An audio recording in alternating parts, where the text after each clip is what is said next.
Starting take two in 3, 2, 1, go!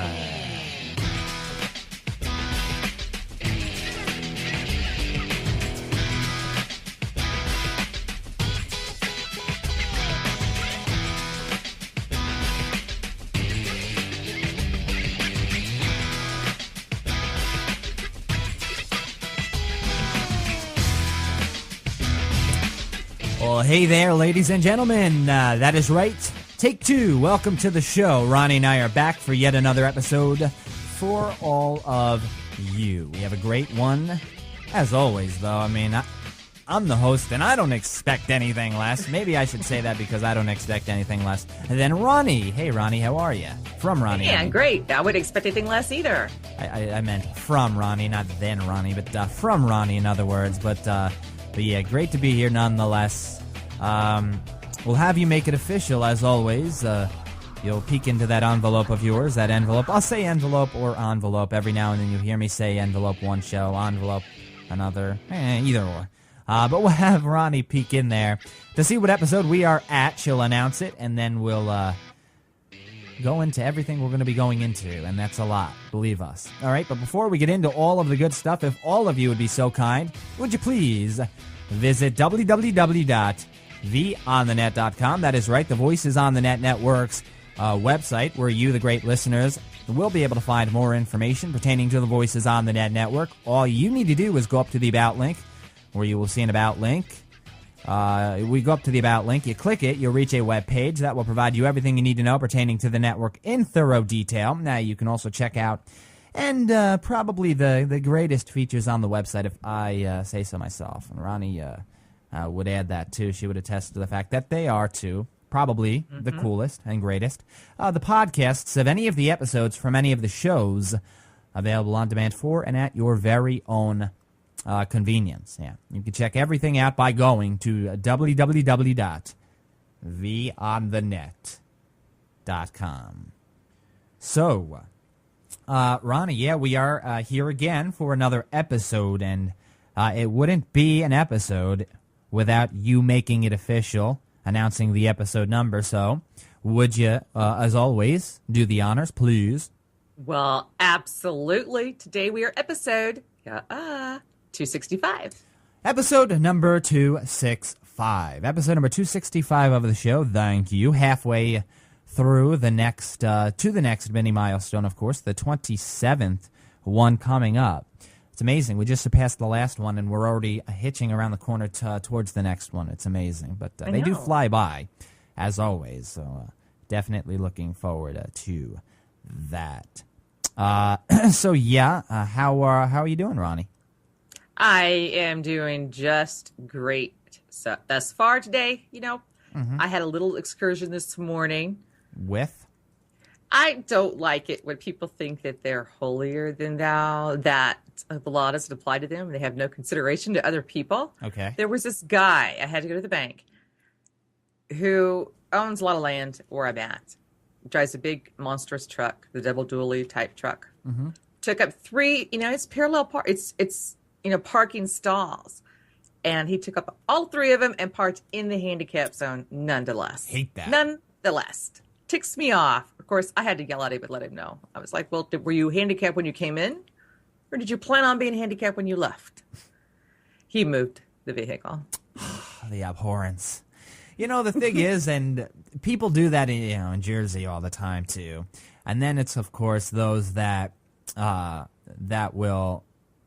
You're just about to pull in someplace, whether it's your local CVS or a convenience store or a grocery store, and you find a spot, right? It's convenient, but there are literally no other parking spots anywhere. You see it from an angle. You think you can get in, but you're about to pull in, and you notice the car to your left is crooked, literally making it impossible for you to get in. So you're like, there are no parking spots anywhere in this parking lot, and the only one that's left, I can't even get in. So it's like, you try every way to inch your way in, you can't get in, and you're frustrated. And something like that, ladies and gentlemen, well, yeah, that could make your day a living hell. It really can. turn your day into a crappy one. It's happened to me quite a few times.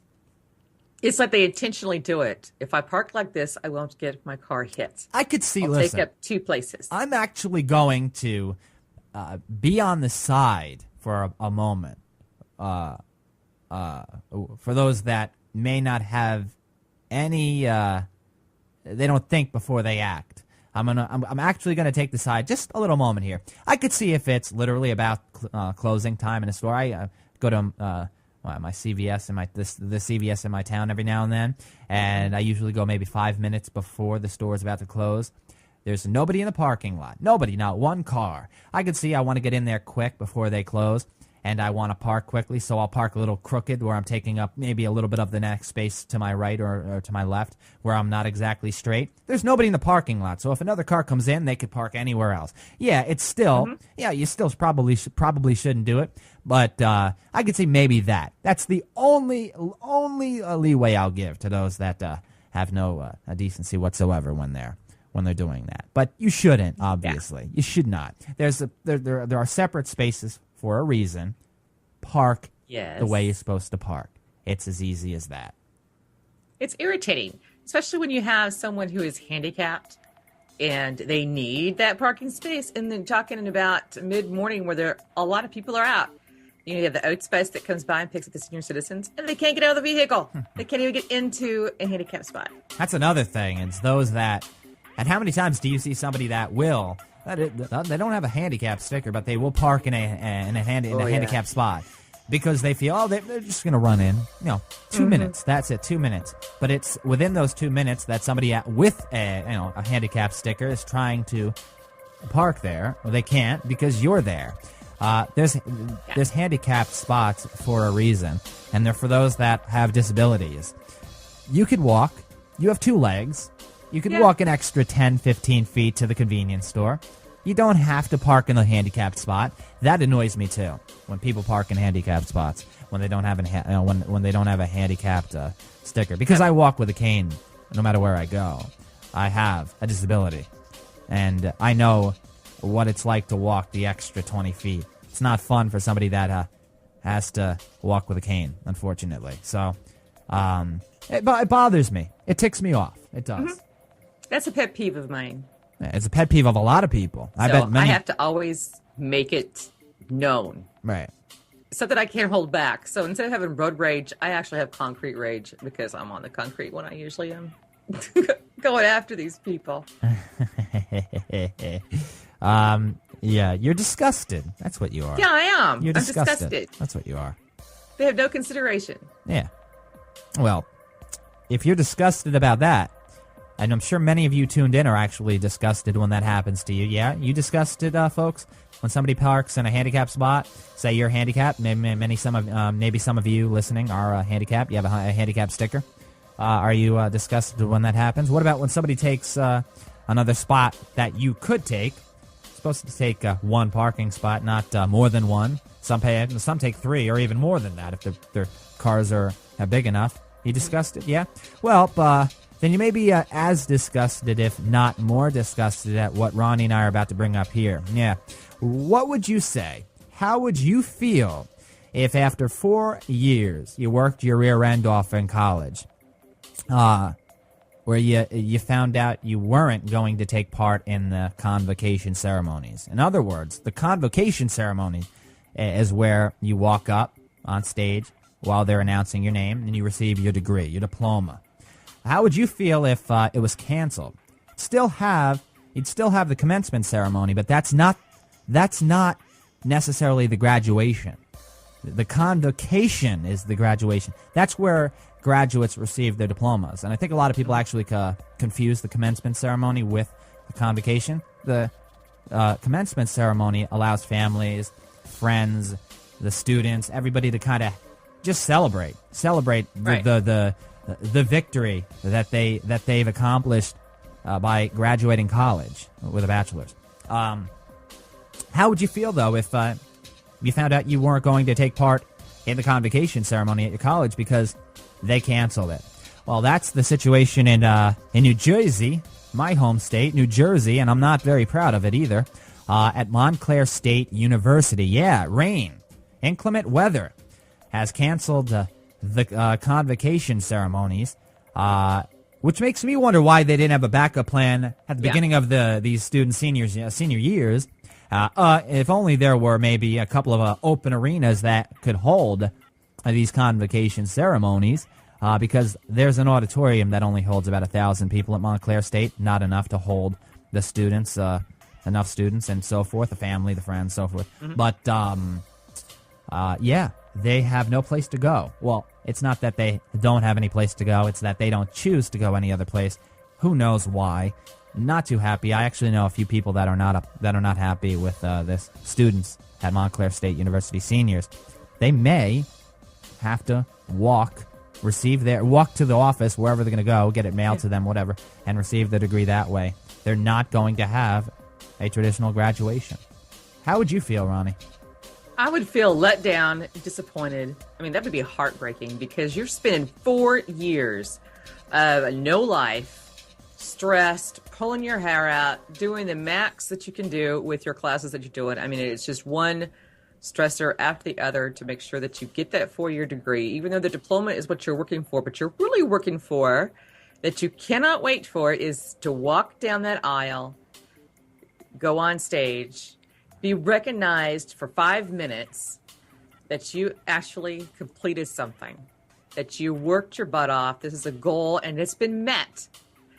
Then handed your certificate and walk off that stage. Not only that, it's also a time to be acknowledged in front of your family. I mean, look how proud the families are to see their son or daughter walking across that stage with a college diploma. And then to find out that there was the college didn't even bother to recognize that, oh, you know what, it might rain.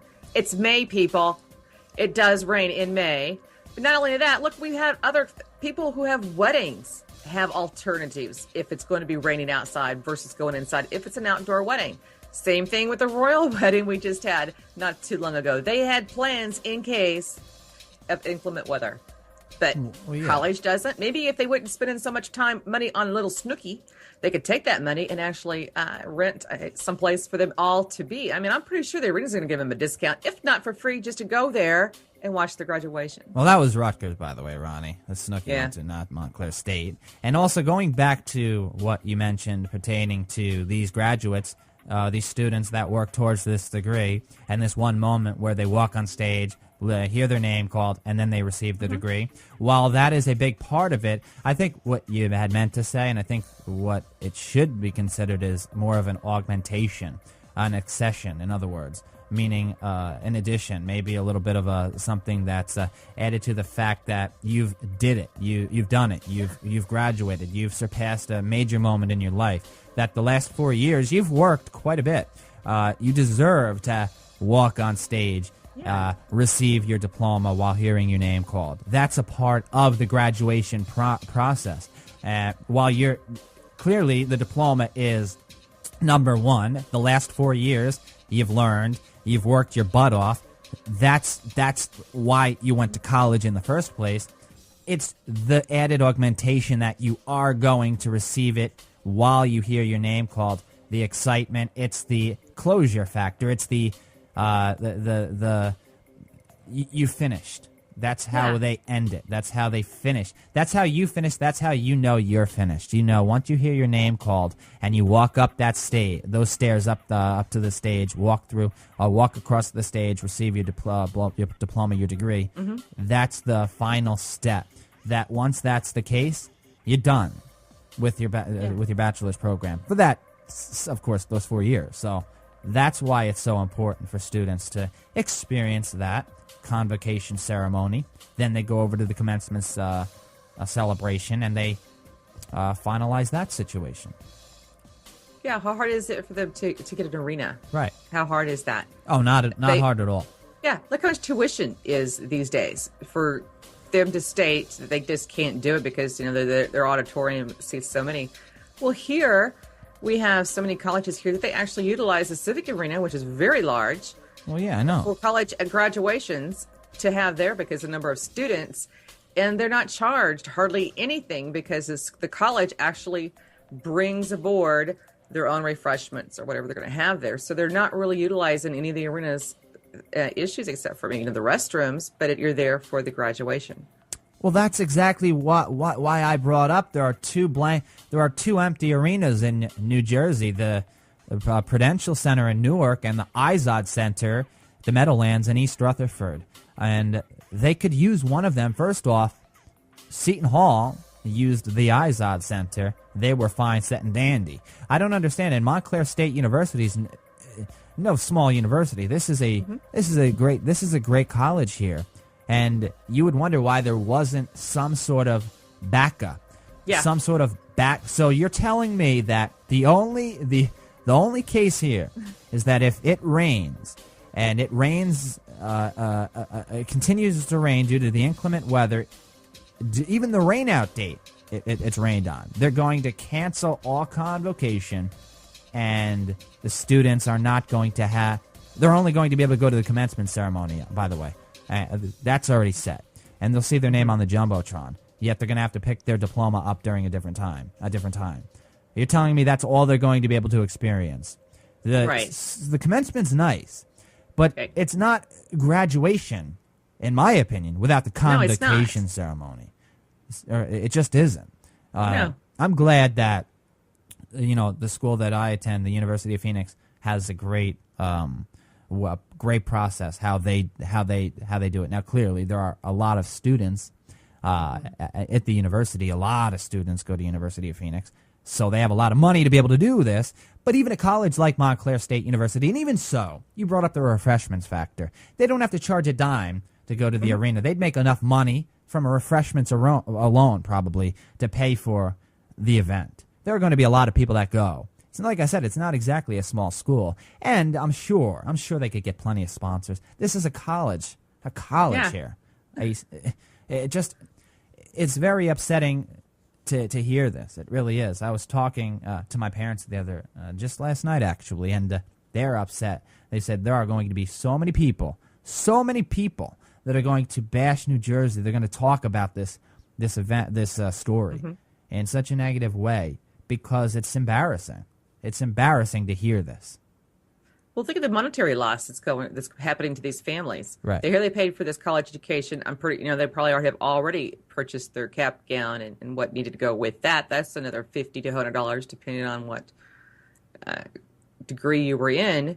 Not to mention invitations have been sent out, the whole 9 yards. I mean, why do you have to cancel because of rain? You can always keep postponing it. It's not going to rain every single day, and it's not going to be raining all hours of the day. There are breaks in between. Why can't you just give them a graduation that they deserve? I mean, come on. 5 minutes per student going on that stage. You know how great it is to go up there and hear your name announced. You're walking up that stage, and you've got people that are cheering for you and rooting for you, that rooted you the whole time that you were in there for 4 years. And this is the one moment that you worked for, and they're going to take that away.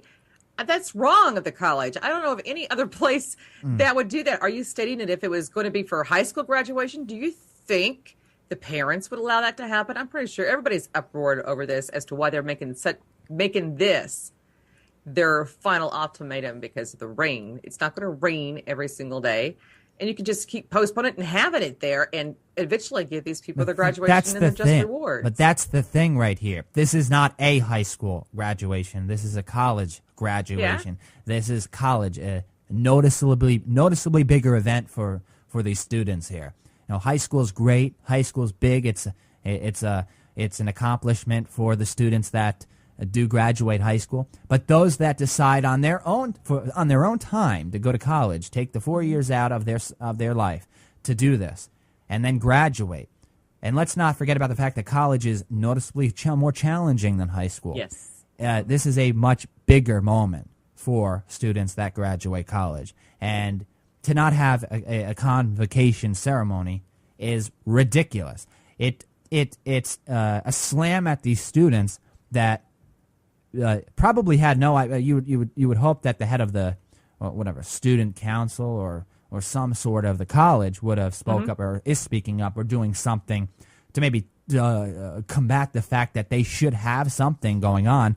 I don't know if it's too late, and I want to know something. Why is there some sort of a time period where they simply cut the fact that they're not going to have a convocation ceremony? Why can't they wait until there's a nice day?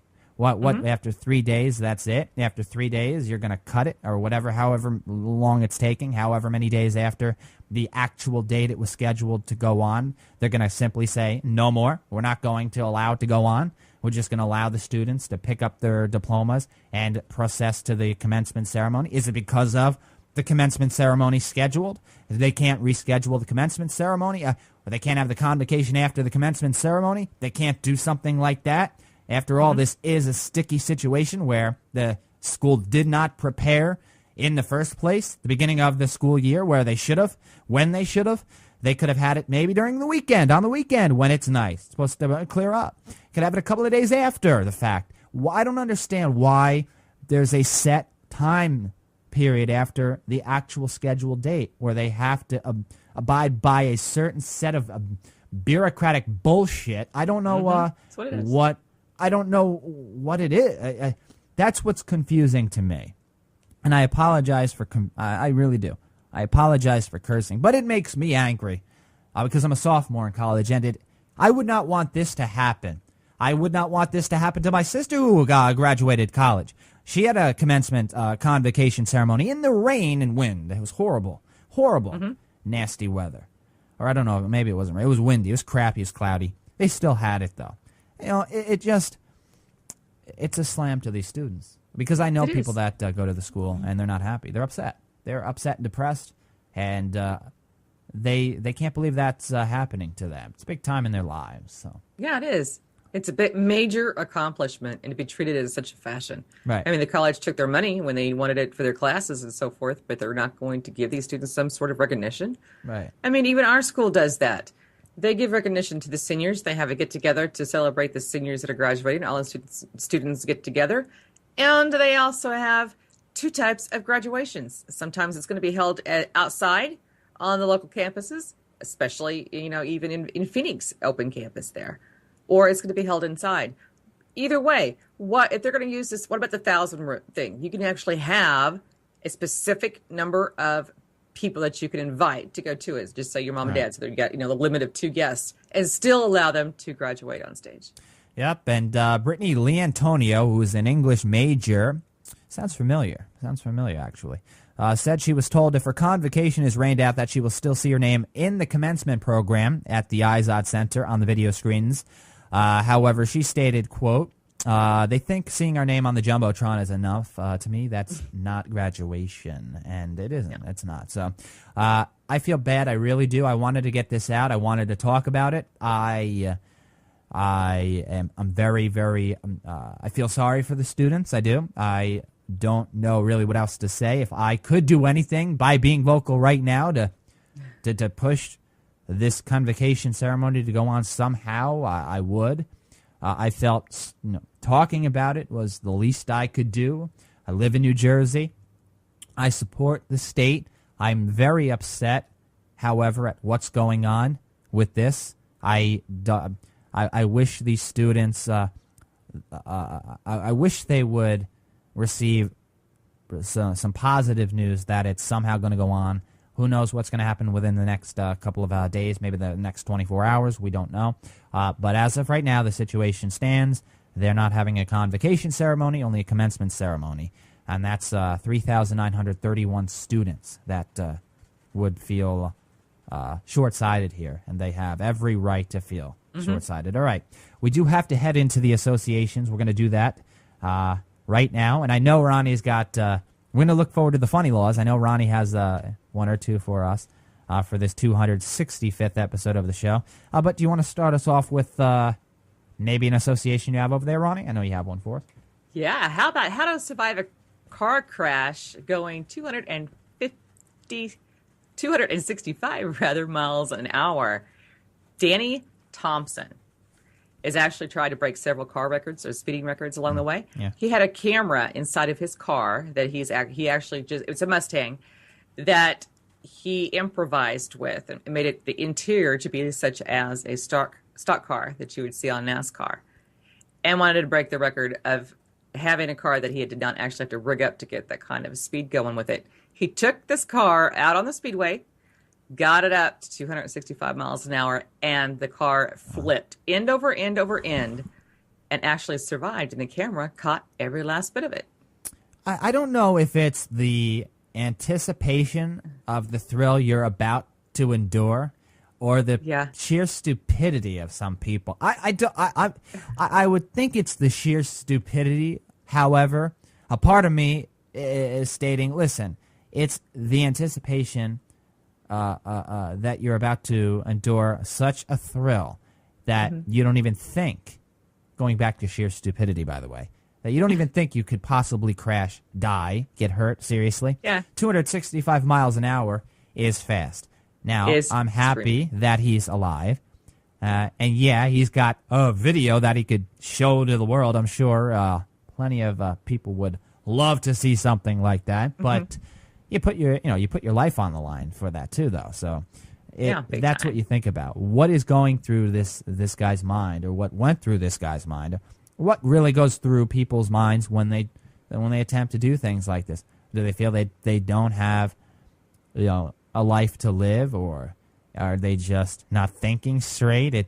That's nothing to play around with. But yeah, 265 miles an hour. That's quick. That's fast. That's very quick. You'll watch him flip in the car, but he was so well entangled in the car as far as the seat belts and the netting that he did not, his body barely even moved. And what's surprising with that is usually if you're preparing for a crash, when you know you're going to, and you start, tensing up and preparing for it, that's when the injuries occur. Yeah. Not in this case. Absolutely. Well, thank you for your first association right there. I've got one for you, and this has to do with astronomy, the stars. And this is pretty cool. So for those of you that are star lovers, you love astronomy, you want to listen up here. When we talk about the stars, and when you talk about the sky, and you talk about that sort of stuff, it's a very complex. It's very complex. And I remember when I was a kid, I loved astronomy. I still have a book called, I believe it's The Starry Sky, with really great pictures of the stars and the planets. It's just really beautiful stuff. Anyhow, it's named R136A1. That's what it's named, R136A1. And this particular star, is 165,000 light years away from Earth in the Large Magellanic Cloud. It's actually, get this, and the size of the sun we know is pretty big. It doesn't look big from Earth, but it is gigantic.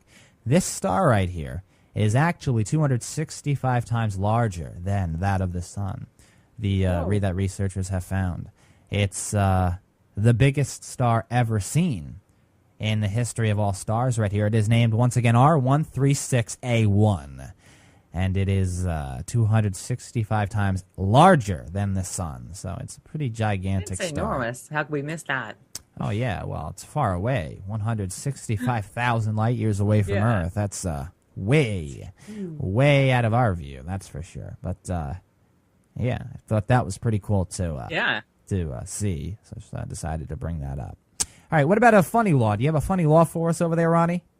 I have a funny law, and then I have one that makes you go, not quite understandable what this is. But if you go to Seattle, Washington, people, the state of Washington, Seattle, the section code here for this is 87-265. The law is, in Seattle, women who sit on men's laps on buses or trains without placing a pillow between them face an automatic 6-month term in jail. What? And the law was passed, get this, in 1992. So they have to, if a female wants to sit on a guy's lap, they have to have a pillow on the guy's lap. Yes. So, how could I put this lightly here? In other words, they feel that there's going to be some sort of, by the way, virtually impossible, some sort of penetration going on when the guy is a bit turned on by this female that's sitting on his lap? Yeah. Or is it that the female will feel something as she sits there? I'm trying to sum it up here as lightly as I can, but yeah, it just, yeah, come on, seriously, these laws. I know. How can you make a law to address morality? I mean, this is. Right. You don't hear of these things on this show. I guess you would hear. Yeah, I'm here. You will. Wow. Now the one that makes you kind of go, is Indiana. The code is 3547-265. Okay. Carrying a concealed permit can be issued at the age of 18, but handguns cannot be purchased until 21. So handguns can't be purchased until you're 21. What's the other one? But you can get a carry and concealed permit. Okay. At the age of 18. Huh, interesting. Now, what you're carrying and concealing is hard telling, but you cannot carry and conceal a gun, which is what that is. You can get that at 18, but you can't have a gun in your possession until you're 21. Yeah. Well, thank you, Ronnie. We could always count on you for presenting us with your funny laws. All right, we do have to head into Ronnie's stamp of reparation. We have a few minutes to hear what she has to say. But before we get into that, it is time to thank our sponsor. That is right. This portion of the 265th episode of Take Two is brought to you by none other than Audible. Yeah, Audible.com. And we thank Audible for their generous support of the Take Two program, as well as the Voices on the Net network. Now listen up, folks, because Ronnie and I have one heck of a deal for all of you. You're going to want to stay tuned for this, seriously. Audible is home to over 85,000. Yeah, I repeat, 85,000 audiobooks. It's a lot of books and counting. Always adding new ones. Every day. You'll receive one free audiobook, as well as a 14-day free trial, 2 weeks to browse the selection of audiobooks offered at Audible. And the thing is, if you've never tried an audiobook before, you should at least experience it. Now, I'm assuming many of you probably have at least once in your lives, maybe listened somewhere along the line to an audiobook. You've probably, listening to this talk show here. It's similar to you listening right now to this talk show. We're speaking, Ronnie and I, we're talking about certain things. Now, just think of it as a book. You're retaining information based on what Ronnie and I are saying. That's what the audiobook experience, the auditory experience is all about. Auditory retainment, I call it. Rather than traditionally reading word for word in an actual book, a paperback book, you're listening to somebody speak. You're listening to somebody read to you. Similar to back when you were a little kid, your mother and your father used to read to you when you were a kid, a bedtime story. Similar to that. But it's more engaging. The voiceover artists, they add a lot of drama, comedic action to their to the books they're reading. You should try it out. You really should. Audibletrial.com/take2 is the link. Audibletrial.com/take2 to receive your free audiobook and the 2-week free trial. As always, we thank Audible for their support of the Take Two program, as well as the Voices on the Net network. The link is audibletrial.com/take2. All right, Ronnie, let's see what you got. What do you got for us for this 265th episode of the show? I have a disgusting story involving a defense attorney. I'm fed up when the system is designed to be more geared towards the defendant instead of the victim in this case. In this case, I'm talking about Elizabeth Smart. For those of you who are unfamiliar with her or do, but vaguely, the story is that Elizabeth was kidnapped from her home in 2002 and was kept as a slave-maid wife for 2 years before she was actually found. They thought she was dead because they heard nothing from her, but she was, in fact, found alive. She was 14 years old at the time of this crime that was committed. It was Brian David Mitchell and his wife that kidnapped her and treated her as a quote wife, that he was stated that God had chosen her to be his wife, this 14-year-old girl.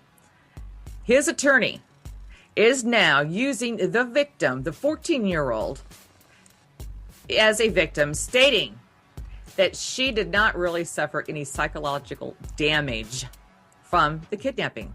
She was 14 years old, taken out of her home, treated like a wife, raped, molested, you name it, happened to her. Luckily for her, she has had the mentality to come out of that once she left that atmosphere. Right. His attorney has tried everything to get this guy off, to get him a lesser sentence.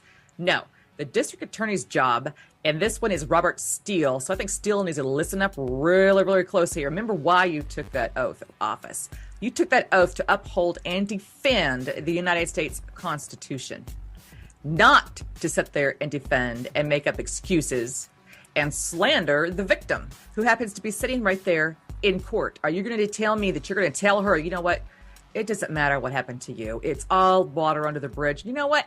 If he had to do it over again, he's really sorry. He really wouldn't do it again. No, you know what? When the criminal like this is caught, that's when they're sorry. They're not sorry because of the act. They're sorry that they got caught. If it wasn't for some quick caller identifying who she was, we still would not know where Elizabeth Smart is today. And that was in 2002. They tried to get him off on a psychological disorder. It failed. Stating that he was insane, that has failed. He's been found guilty, he and his wife both. But now the sentencing phase, his attorney decided, you know what, let's attack the victim even more that she sits in this courtroom and state that she suffered no damages, not physical, mentally, nothing on this case. He is out of his mind. I think someone needs to change, maybe I should, the laws when it comes time for the victim. The victim needs to be put more into our criminal justice system than just the defendant. It may be his freedom, but you know what? The victim lost a lot more than just freedom. Yeah, revolting. It's nauseating to hear that. Unfortunate what happened to Smart. But to even throw the guy that kidnapped and raped her a bone whatsoever is absolutely nauseating. To even say anything positive about that situation, no psychological or very limited psychological damage. Well, I would be willing to say I beg to differ quite a bit. I really do. Because she was kidnapped. She was sexually assaulted, molested. She was presented with a situation that nobody would even want to dream of at that age, or at any age for that matter. Yeah. But a little girl nonetheless. And you're going to try and stick up for the guy that kidnapped and raped this poor little girl, say that she didn't receive hardly any psychological damage. No. The problem is that this defense attorney, such as others that I do know, tend to think that this is more of a numbers game. How many numbers can I put under my belt as a win that I got this person off for such and such and such? The Constitution does not afford you attorney to get you off the hook. They provide you an attorney to ensure that you are given a fair and just trial and that your constitutional rights have not been violated. That's it. Yeah. Not to sit there and lie, intimidate, and harass a victim that is sitting right there less than 2 feet away from you, and you have the nerve to say that? No.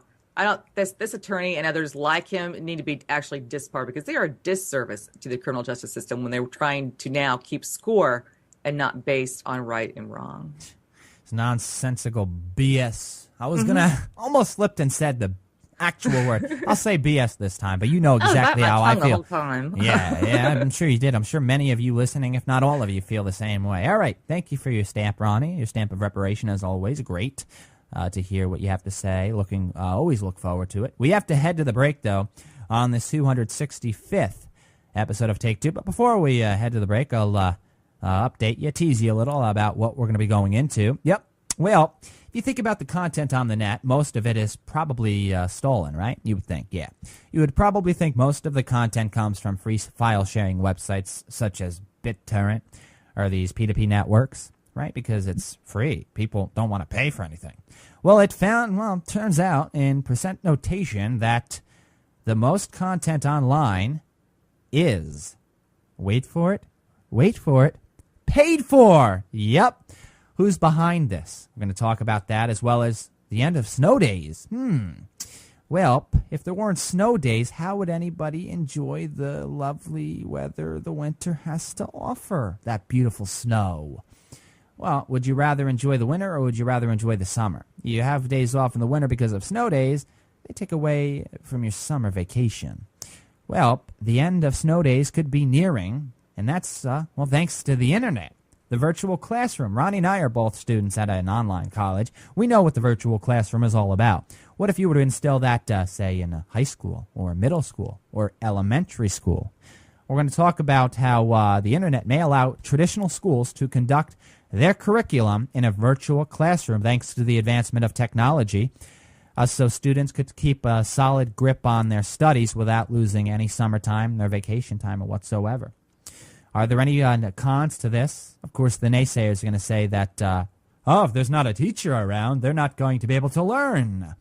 Ronnie and I have quite a bit to say, about this situation. Also, your blast from the past coming up at the end of the program. You don't want to go anywhere. A great second segment coming up on this 265th episode of Take Two, right here on the Voices on the Net Network. Ronnie and I return right after the break, so don't go anywhere.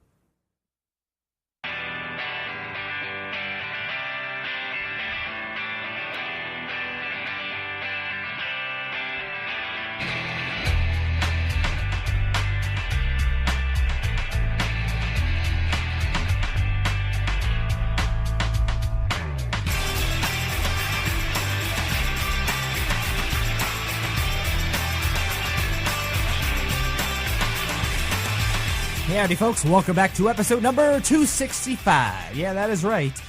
The 265th episode of Take Two, and Ronnie and I are back for more. That is right, the second segment of the show. So much to go into. You don't want to go anywhere. Believe us when we tell you, because we have a great second segment itinerary for you all. But before we get into all of the good stuff, if all of you would please, as the great listeners to this network, visit www.theonthenet.com. That is right, www.theonthenet.com, the Voices on the Net Network's website, where you will be able to find more information pertaining to the Voices on the Net Network. All you need to do is go up to the top of the website where you will see the About link. You click it, you will reach a web page that will provide you everything you need to know pertaining to the network in thorough detail. Now, you can also check out podcasts of any of the episodes from any of the shows, all available on demand for and at your very own convenience. And you can check all of these brilliant features out by going to www.theonthenet.com. Well, welcome back, Ronnie. Thank you. I will keep my hands off the buttons. Yeah, well, those of you that are listening to the podcast or the produced show, she clicked disconnect literally right before that second segment was about to begin. I was like, luckily that was during the break and not during the show. That wouldn't have been cool. That's literally, total pain in the neck when there's a disconnect during the show. That is such a buzzkill when that happens. And Yeah. I'm not too happy. Ronnie knows that I don't tend to be too happy when that happens. Yes. So we try our best to stay connected. Yeah. But Ronnie's here. I'm back as well, and we have a great second segment for all of you. So why don't we start things off with this first item on the itinerary, and it's I'm very happy, Ronnie, to read this, because this means and I actually, believe it or not, and I've told you this, you know how I feel about free file sharing, but I've told you how, even though there are free file sharing services or web services out there, P2P applications, programs, BitTorrent, and so forth, that many people are still respectable in terms of purchasing things, Right. movies, television shows, products, services, etc. When it's really just a click away, you can get all of these things for free. Maybe be ridden with viruses, but you can get just about anything for free if you look hard enough. Well, it's actually been it's known right now, and it's been revealed that most content online, in percent notation, might I add, is now, wait for it, folks, paid for. Yes. And who's behind this? Well, none other than Netflix. Duh. Yeah, Netflix is filling more of the U.S.'s internet tubes than any other service on the net, including peer-to-peer file sharing services such as BitTorrent. Now, free file sharing or P2P, peer-to-peer sharing, held the reign for some time, and they took the top spot before paid services were able to take over. But people clearly know just how beneficial it could be to pay for something and receive quality service. And I love to hear that, Ronnie. I love seeing this news. I love hearing this news, and it really makes you appreciate what these services are all about. After all, the more subscribers, the more people that pay allow these services to become innovative, more innovative. They can be proactive, and they can create better services for us. Oh, absolutely. I mean, look how much Netflix charges just for, as much entertainment as you want on there, just for $9 a month. Where are you going to get that from? You spend, tons, almost $100, $200, depending on where you are and who your cable company is. Right. For certain shows, programs that you have on TV, and all of that seems to be either reruns over and over, or you can't watch all the channels at the same time, so it's kind of hard to pick and choose, but yet you have that Supreme package. It has all these multiple channels on there. But Netflix offers that on your computer where you're at anyway for $9 a month. And if you have a torrent, I don't know if it's because now, earlier, maybe if you go back, 2 years, there was a lot of that was going on, or maybe I was just more aware of it at that time. But how many how many sites has been shut down now by the government, bigger of an attack, that you don't have as much access to these places? Maybe the lawsuit's working, maybe the threats are working or not. But I think it has to do more with there are people out there that are honest, believe it or not. And I was surprised, because you would think that the percentages would be lower when you're told all of this stuff via the media, that all the file sharing that's going on and the illegal downloads and so forth, when in fact offering your product out there, as we have stated before, through the means of Netflix or any other media partners that are out there, actually improves your sales. And look what it's done. It's actually brought people away from the torrent sites and actually to legit. Well, I want to go back to your government regulation and shutdown of these torrent websites, and this is naive Ronnie coming out, because she may add that maybe she's not the most technologically savvy person out there, but people could get through these regulations very easily. Believe me, if people know there's a way. If people know there's a way, they're going to find a way to get through these BitTorrent websites that the government block, because there are other countries that might have access to it, and all they need is an IP address from that country, or a proxy server, in other words. But I'm not going to condone or say it. I'm just saying that government regulation only goes so far in terms of or shutdown goes so far in terms of what they're trying to do. But the fact is, regardless of even if there is a way to get through to these torrent websites, and I'm sure there are torrent websites, and I'm sure there are plenty of people. Clearly, there are people that are doing it. More people are paying for the content. Now, when it comes to the bandwidth, we, along with seeing that most content, as thanks to Netflix, is paid for, chews up more bandwidth also than any other website on the net. At peak times, Netflix chews up as much as 30% of online traffic. 30% of online traffic during peak times.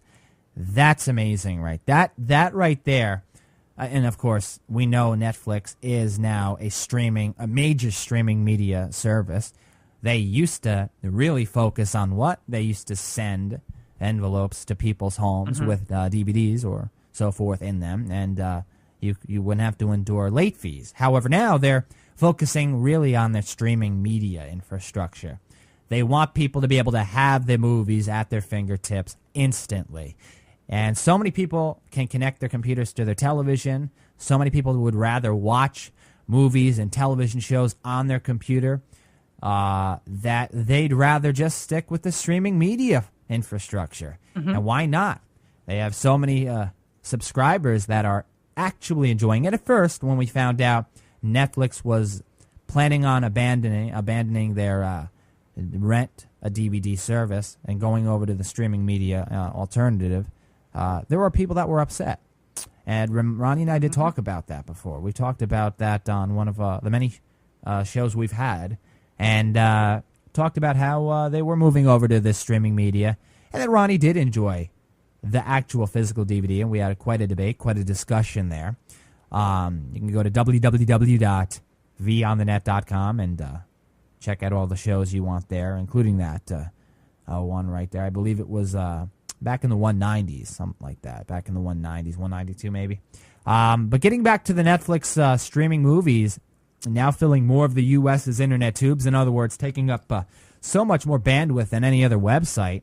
Let's go over some of these numbers here. Netflix accounts for 22.2% of all U.S. broadband traffic compared to BitTorrent's 21.6% share. And, of course, we talked about that at peak times. Netflix hits 30% of all traffic, which is a bounce of 44% over results from the fall, which is pretty amazing to hear that, how high that number is. You're saying 30%? That doesn't sound high. Well, when you're comparing it to the millions of other websites out there, that's a very large number. It means 30% of all of the internet users are at Netflix, streaming movies and media. Yeah. And the cable companies are finally catching on, especially mine. I had just saw an advertisement for that earlier this week, that they are now going to offer, and I was surprised because usually HBO is pretty prestigious when you consider it's usually just the cable world that has it, but are now going to start streaming from the internet, HBO networking off of their site. So that is even impressive. So I think the cable companies are coming around slowly but surely, because people are tired of being nickeled and dimed to death by the cable companies or anything. I know, they don't want to lose their business, but yet they are nickel and diming you. I don't have much time to turn around, and they're raising the prices, and you're getting less and less and less, and not what you're actually paying for. Like you're paying for HBO, Stars, or any of those big time networks that they have on cable are now finally moving over into the industry where Netflix is now. Now they're going to I don't think they're going to outdo Netflix. Seriously. No. Because they're still going to charge you on your bill. You're having access. It's going to be extra, but at least they're trying to put their foot in the door. Maybe they'll change their mind once they get in there and kind of tweak it a little bit. But I found that interesting when I was reading the article with this one with Netflix, they're all kind of going into the same thing back into the computer industry. They're not even going to come close to even taking down Netflix. There are large sources out there, iTunes, for instance, the store, or Amazon, for instance, that while they're prominent names, they're not even touching Netflix in terms, or even knocking on the door in terms of the ascendancy that Netflix has bestowed upon everybody else. They command it, clearly. We know that, as shown in these stats, that people are flocking to Netflix to catch their media, to catch their streaming media. And at such a cheap price per month, why not? You're going to get quality. You're not going to be ridden with viruses, where if you were to go to some file-sharing website, these movies that you download or these television shows you download are going to be ridden with more than likely viruses and malware, and you don't need all of that. You're going to get quality service, customer support. You're going to get quality movies, and that is what Netflix wants. Netflix wants you to be happy. They know they can provide a service to you, and you're doing it legitimately. And the thing is, people understand that in order to be innovative in this life, in order to be innovative in society, you need money. You need to be able to have money to expand. You have to. That's how the business world works. That's where competition lies. Competition braves, while you have to be brave and innovative with the competition knocking on your door, whichever they may be, whoever that may be, wherever you're at, whatever field you're in. It breeds innovation, and we know that companies won't be as lazy anymore if somebody's knocking on the door. Now, along with the competitive value, you have the need for money in order to be able to expand, in order to be able to provide the content that all of you deserve. It's just like I'll use the Voices on the Net network for an example here. Advertisements that you hear, listener donations.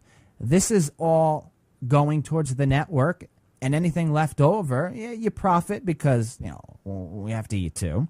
So having money to do what you guys deserve to receive, you guys and gals deserve to receive in terms of content, we love doing what we do here. So we would want you to receive the best content you can receive. Now that requires bandwidth, technology, and so forth. So that breeds innovation, and then there's competition out there too. There's plenty of competition that the Voices on the Net network has to go against. So both of those ingredients spur innovation. And for me and to run the network in a very proactive proactive way, it's important to understand that. And Netflix, I'm glad I heard about this. I'm glad I'm reading this, and I'm glad Netflix can give us this news, give us this information that a majority of the people on the net are paying for the content, breeding innovation on their end, and we're probably going to see quite a bit in terms of innovation in the future from Netflix because of this. Mm-hmm. I would like to see the statistics on how many percentage of people are actually dropping their cable and going strictly to the internet. Probably quite a bit, because you just, if you could cut bills, any bills whatsoever, you would. It's money that you don't have to spend on another service. You could kill two birds with one stone by browsing the internet and watching TV. You don't even have to have a cable, connection whatsoever. But cable companies are not happy about that. Are they going? It's just like internet service providers that are providing you internet but no phone service. Are they making much money on that dry line? Probably not. No, actually, they're not making much money. So they need to find ways to try and make money off of these packages. And when these internet service providers see programs like Skype, where you can make phone calls on the internet, you don't need a phone number, a phone line anymore. So it's all the internet. We talk about the cable companies being upset. Phone companies hate the internet too. It's like it has a lot of enemies because the internet can do just about anything else can do. You could food shop, grocery shop on the internet. Yeah. You watch your media, movies. You can make phone calls. It's all there for you. And you just, rather than, I think, complaining about it, all of these other companies try and find a way to profit from the benefits of the internet. And you brought up how your cable company has already taken that first step by allowing people to watch the media on their computer via their internet connection. That's exactly what they have to do. Now, will they be able to take down the big guys? Probably not. But you don't have to necessarily take down the big guys in order to make a profit. And anybody with common sense, maybe I'll go a little further than that. Maybe you have to have some sort of a business state of mind when you're talking or even remotely thinking of that, where you don't have to take down the big guys to make money. Walmart out there is a big retail establishment, but other smaller retail establishments can still make money somehow by competing against Walmart. They may not be able to take them down, but they can still compete and make money, and that's how I feel. And I've brought this up numerous times on the show. How I feel, rather than complaining about it, find a way to be proactive and go forth and try and compete against the big guys. Try and make money in a market where there are big guys out there. And that's important. And that's the best benefit of capitalism. Absolutely. that we have. If there wasn't for capitalism, we would not have this choice. There would not be a choice for us to do. It would be one or the other. Whoever has the most power wins. Most mega bucks in the pocket wins, and we the little people do not. So, capitalism is great when you think about this, because you can bring out your own ideals, your own ideology, and present it out there and give the good of the people that, we're wanting change. We're wanting something different, kind of advancement. Absolutely. All right, I just wanted to go into that right there, the fact that thanks to Netflix, most content online is now paid for, and that's thanks to their business structure, the amount of money they charge. Would it be the same if they charged double what they are charging a month for the media that they provide? Well, that's to be determined. We wouldn't know, but the chances are, or the odds are probably not in our favor if they were to double that. But it's because they charge what they charge per month is the reason that a majority of the people see just how great of a deal it is that they can respect a deal like that, and they could give up the free versus they could give up the free media to go to a service that they respect. All right, we're going to move into the next item on the itinerary here, and it's going to be an interesting discussion. You're not going to want to go anywhere. The end of snow days? Yeah, well, the internet may allow traditional schools to conduct their curriculum in a virtual classroom. Yeah, thanks to the advancement of technology. Now, students could clearly keep a solid grip on their studies without losing any summertime due to snow days eating them away. But they're used to a traditional classroom environment. How is this going to affect them? How are they going to be able to take this to the internet, to the computer? Ronnie and I are both students at University of Phoenix. We're in a virtual classroom. We're used to it. We know what the benefits are. We've went over them numerous times, even on other shows. But we're going to talk about it on this show, this 265th episode of Take Two. Stay tuned. You're not going to want to go anywhere for what's going to be a great discussion. All right, before we get into it, it is time to thank our sponsor. Yep, this portion of episode number 265 is brought to you by Audible.com, and we thank Audible for their generous support of the Take Two program as well as the Voices on the Net network. With over 85,000 audiobooks to choose from, 85,000 and counting, Ronnie and I have one heck of a deal for all of you, where you don't even have to spend a cent. Nope, you don't have to spend a dime.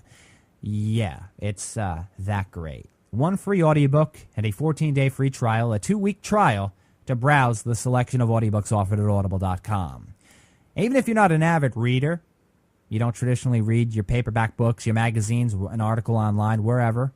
Traditionally, you don't read it regularly. Read these forms of material items, or books, in other words, regularly. I think you'd enjoy this quite a bit. Even so, many of you are avid readers out there. Well, all the reason to try it out. Don't think you're lazy just because you're going to move over to an auditory experience. Don't think you're lazy, because you could kill two birds with one stone. Do your homework, listen to your book at the same time if you want to multitask, or try.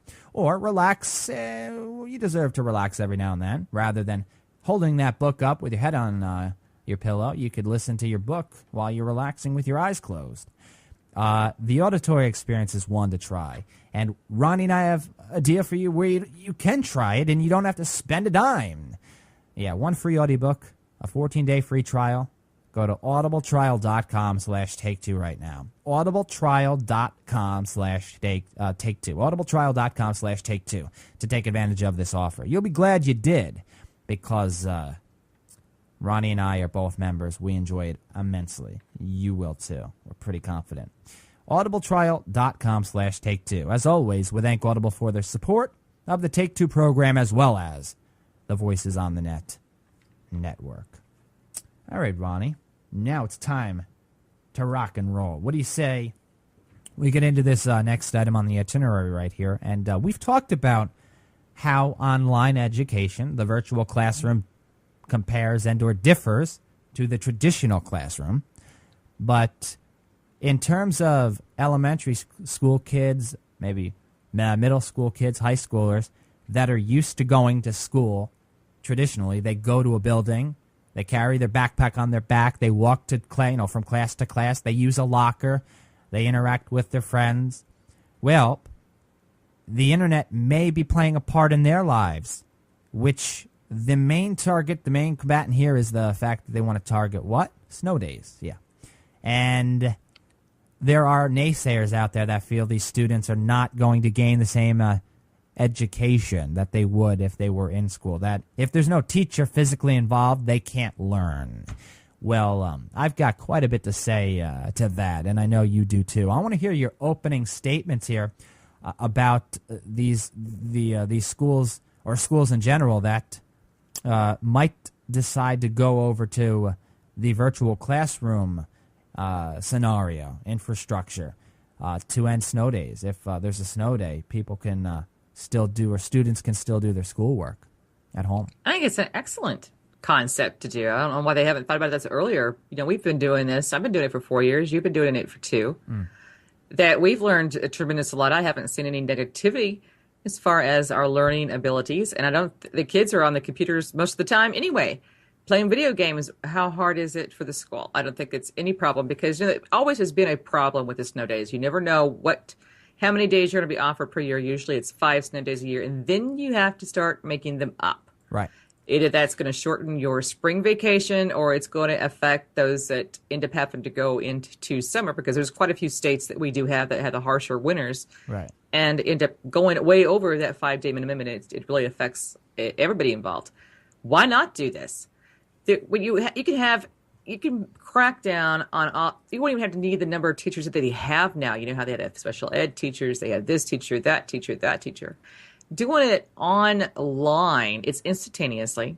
They could still have interaction with each other as students, right. Still be able to perform their activities that are on there, be it a test or anything else, to submit it like we do.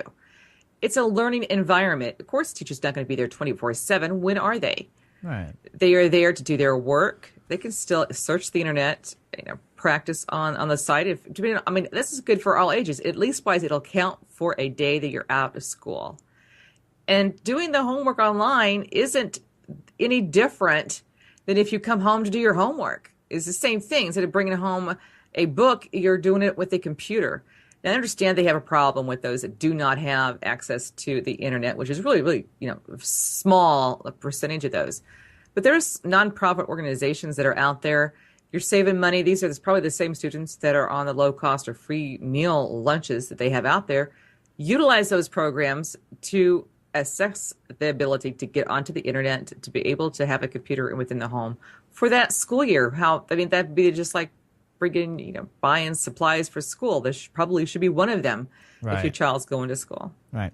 I agree with everything you said right there. Absolutely. I agree with you 100%. I go back, however, to your statement where you made the teacher not being at the students back in call 24/7. No teachers like that. I think the argument, though, from naysayers isn't that teachers aren't going to be there 24/7. It's that teachers aren't going to be there for the 5 or 6 hours that the students are going to be doing their work at home, whereas they're used to having the teacher there, not 24/7. We know that's impossible. So it'd be 5 or 6 hours that they wouldn't have the teacher there over their shoulder if they have a question. They're used to the way they're used to. And these are elementary, middle school, high schoolers, wherever. Rather than college students where you are deciding to go to an online college. You've already made the decision. These students didn't decide to go to an online school. They decided to go to a traditional school because that's all they've ever known. And that's the fact they've decided to go to a traditional school. They're being forced into an online education. So that's where I just want to get that out of the way. It doesn't mean I'm against it. Clearly I'm not. I go to an online school. But the fact is that you have to put that into account. Remember, we're looking at so many different sides here. But I think it's a brilliant idea because even though kids like the days off in winter, when it snows, when there's a blizzard, clearly you don't want to risk the safety of your kids by driving to school anyway in harsh weather. So you stay home. You stay home. You can't go anywhere if it's too bad out. So you stay home.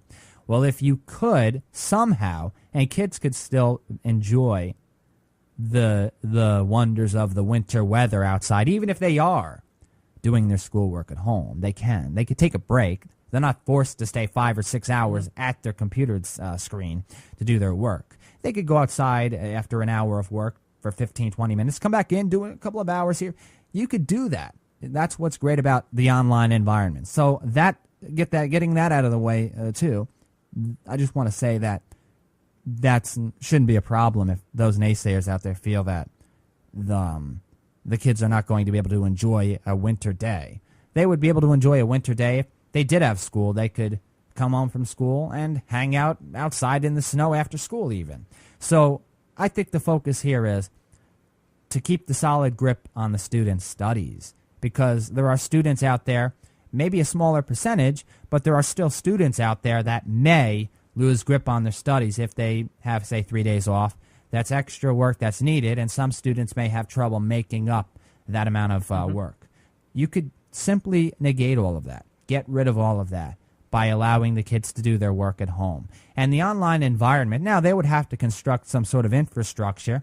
Now the college environment leads the way because there's an infrastructure created that focuses mainly around the discussion platform rather than tests and so forth. The discussion platform allows you to engulf in a forum environment where your instructor posts a question and 25 or 30 students answer that question, post questions for themselves. Everybody is engaging in a massive discussion with 25 or 30 people, and that's what that's what benefits students in an online university or an online institution. That's what I love so much about it. Then you have people that are the naysayers, of course. I'm getting all of this out of the way, by the way. The naysayers that feel those that are at home doing their work are going to cheat, whereas if they're at school, they wouldn't. Huh? What? Yeah. The last time I found out, it's very easy to cheat in school, in the classroom. All you have to do is look over at your buddy's piece of paper, their sheet of paper, their test, and cheat with the teacher not looking. So don't give me that. Come on now. You cannot tell me that there's no cheating going on, or very limited cheating going on in the classroom, and you're worried about the students that are going to look on another website when they don't know the answer to a question, or if they're reading something and they want to look up the extra information on a website. First off, I want to know something, Ronnie. Mm-hmm. You're reading something and you decide, or you're doing an assignment, a school assignment, and you decide to look on another website for the answer. How is that cheating in the first place? You're looking at that website and you're retaining the information you're reading so that you could get the answer correct. Are they talking about not knowing that information, so you leave it blank in school and just get a 0 or a 0 on that problem? Wouldn't it be more beneficial if they actually knew the information? Because anytime I read something, I retain it. Yeah, absolutely. It's teaching them that there are other ways of finding information out. They're utilizing all the resources that they have that prepares them for college, for the higher levels. This is the same thing as if you would raise your hand in class and ask for clarification or ask for understanding. You're raising your hand in class, the teacher responds. It's the same thing. Instead of asking a teacher, you're asking Jeeves, okay? Same thing. There's no difference. They're actually utilizing their capabilities of. There's other sources out there besides, the old everyday encyclopedia that we have out there. Now there's all sorts of information that's out there that they can read and get all kinds of sides to it instead of just one side that they actually would probably get in class. Yeah. The naysayers are going to have their word or their say. They're going to add their opinion to it. The fact that the virtual classroom cannot work out, which is a baloney. Technology advances every day, and this is something that we should embrace. Heck, traditional colleges are embracing the virtual classroom, the virtual environment, and they know why, because there are a lot of benefits, cost effective too. Let's not forget about that. It is very cost effective, and it can benefit the student immensely. There is an infrastructure surrounded around the virtual classroom on how it's done that can be just as, if not more, beneficial to a student if they want it. And in an education, in my opinion, you have to want it. You have to want the education, absolutely. They're not just going to give it to you. You have to want to take it, similar to anything else in life. So I think this is a great idea. Getting back to, though, what you brought up, Ronnie, where you brought up the computers issue. Computers, internet access, not everybody having a computer or internet access. You said, well, that may be a small percentage. Well, even if it is a small percentage, it still is a small percentage of students that are not going to be able to do their schoolwork online if there is a snow day. That has to be settled. That has to be fixed. That has to be resolved. Here's my resolution, my solution to that problem.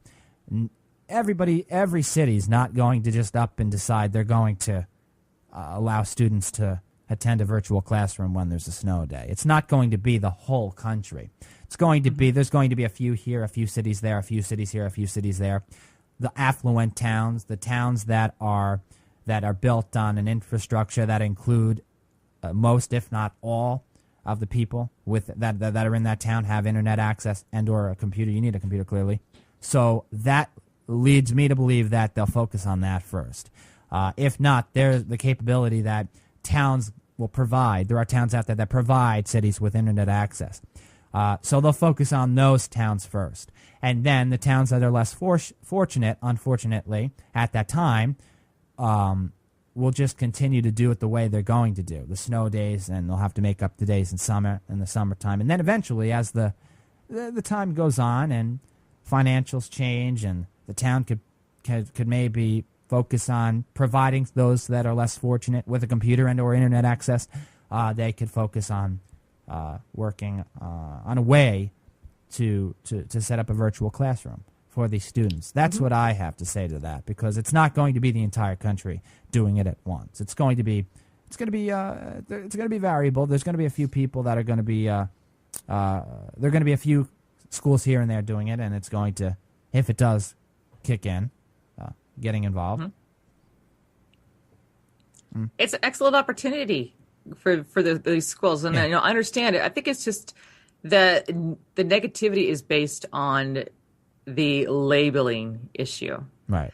People are so used to thinking that, if it's not brick and mortar and it's not done by the best of the best of the best, then, that's change. People don't like change. That's one of the issues I think that they're having a problem with. They just can't advance to change. Having a teacher is great, but we have teachers in our classes. They're there when we need them. We post, we do whatever online. The teachers are, in this instance, is going to be doing the same exact type of thing. You're still interacting. You're still getting the computer. You're still doing the work. You're still getting credit for it. I just think that it's the negative labeling that we've had out there over the past few years by media, because they talk about, they compare, what do they call us? That we're money-making colleges, for-profit colleges compared to those other colleges. Well, you know what? They're all for-profit. So that labeling process is clearly in the wrong. This is no different from that. You're paying the same tax dollars. Matter of fact, if you could do this, you could probably even shorten the school year and get more work done from the kids on the computers. Right. It's that they can work ahead, be advanced in this.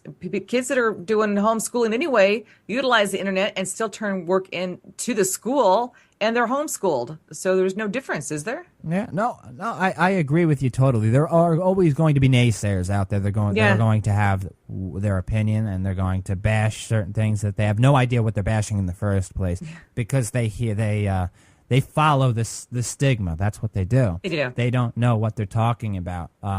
They feel that people cannot benefit from innovation, in other words, and that's exactly what the virtual classroom is built around: innovation, trying to benefit the students in better ways. University of Phoenix has become such a great. It has been for some time, but has improved even more on the fact that it's included the social media aspect, the upgrade they made to their infrastructure, the website infrastructure, the service, the virtual classroom experience. It's so great, it's so brilliant. I'm serious, if you really are interested in going to college and you haven't made up your mind, I highly, if you trust me, clearly you're listening, you're a listener, you're a fan of the network, I assume you trust what I have to say. I assume you trust what Ronnie has to say. Trust us when we tell you that you will not be sorry if you decide to go to school online, because it's one heck of an experience. You'll prosper. I promise you that. It's a very promising experience.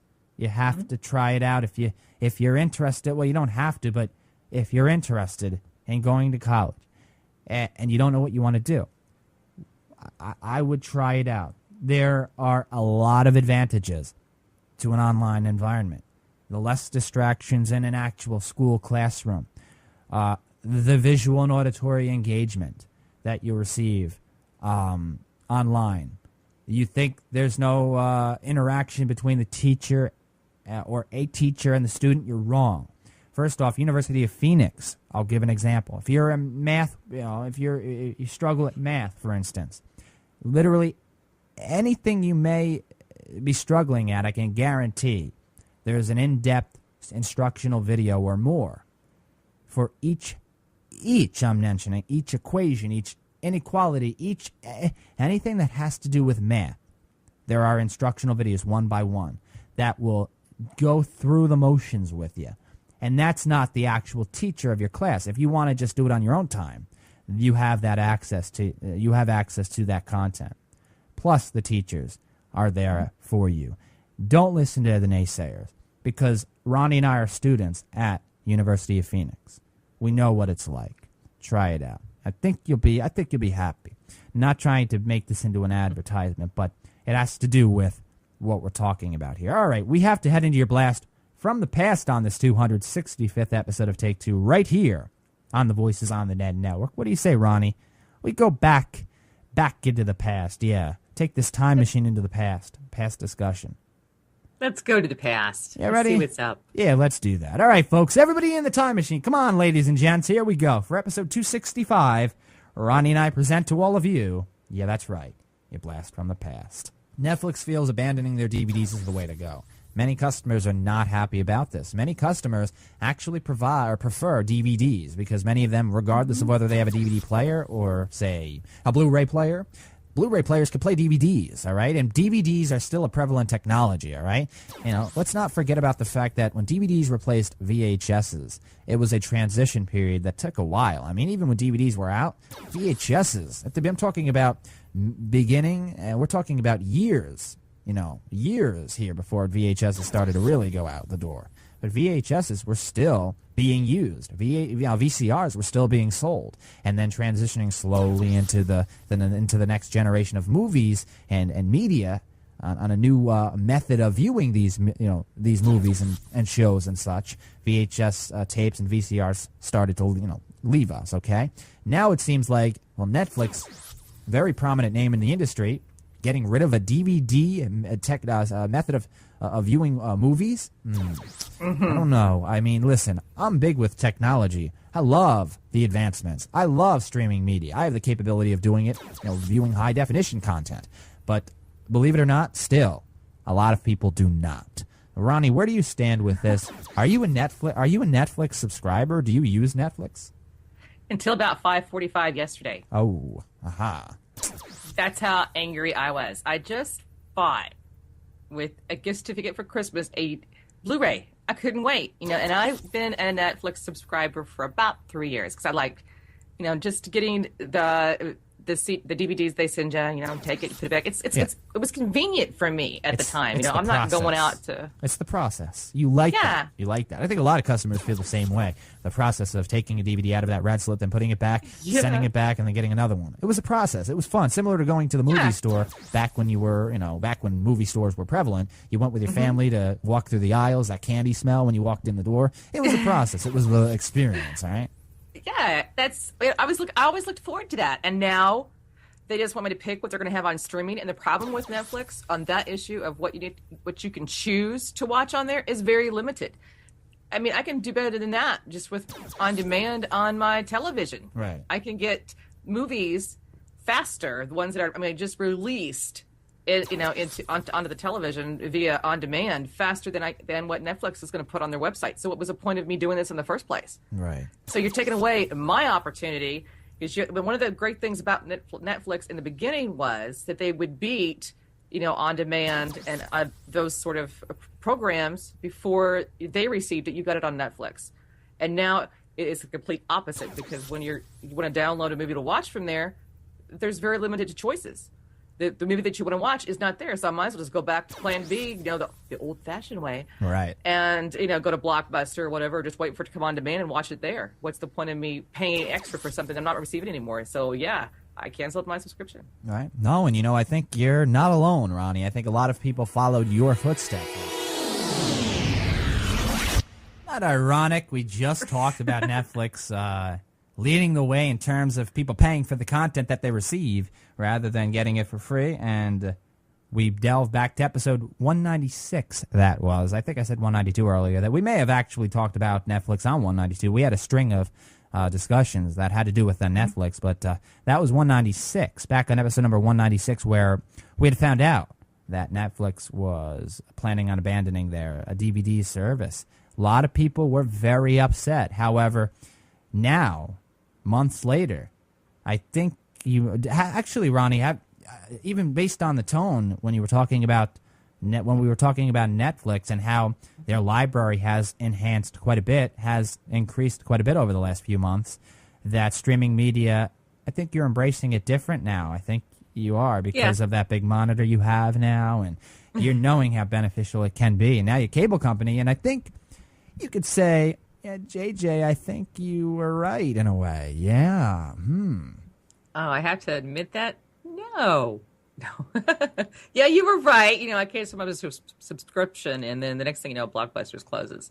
Right. So I got screwed at the end anyway. But they've come around. They should have at least let us know what was in the mix before just dumping on us. And well, listen, even your cable company decided to move to the internet, Ronnie. So you're kind of forced to move into the streaming media, I guess, right now, huh? But yeah, so are so many other people, and there are still sour people out there that love the DVD, the feel of a DVD, the feel of a disc. But it's just like businesses that would either rather complain or move on and try and make a way or find a way to be innovative in a market that's competitive. Well, rather than complain about the DVDs going away, find a way to enjoy the streaming media. Gosh darn it! All right, we do have to go.